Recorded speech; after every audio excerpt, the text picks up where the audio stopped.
Nakita niyo yung ano? Yung kuya ni Manny Pacquiao, andito po, kasama namin.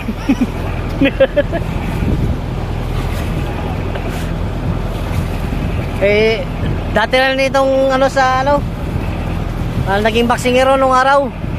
Noong 1984. Si Hero sa Caldero mga guys.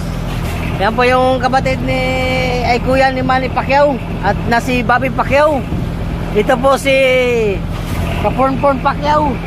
Dahan lang guys, dahan. Hindi niya daw po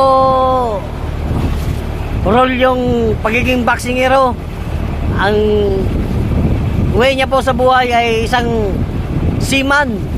Simana sa laod. Ayan po siya. Lagi niyo pong tandaan, pag may bungot, huwag kayong magtiwala.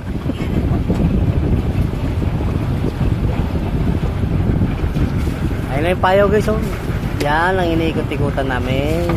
Kasi dyan po nakatira yung mga isda. May habong po yan siya guys, kasi lang sa ilalim hindi natin makita. Yung tatawag lang habong, yun yung parang ano siya, yung para siyang nyug na ano yung sa tabing mga ilog ganun, di ba? Mga sa daga, mga ano? Diba? Hindi ko masabi kung ano yun. Kasi hindi rin ako familiar sa ganyang ano. Ang alam ko lang talaga kape. Yun na guys, oh. Umihila na siya. Dito naman sa kabila. Sa kabila naman. Para mapuno, malagyan yung tab.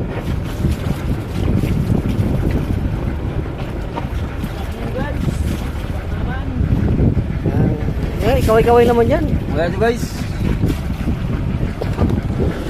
Kaya nga full pack guys, kaya mataas ang araw guys. Mataas na ba ang araw? Wala pang ang araw eh.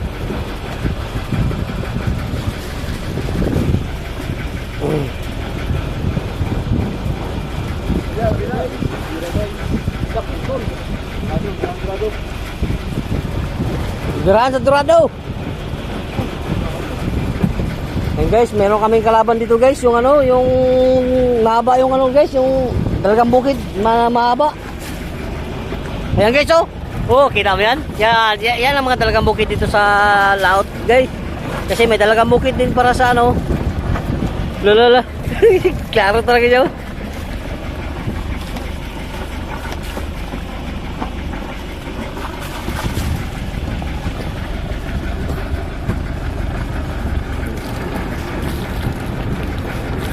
Expose natin ang mga kabidahan natin dyan sa hilaan.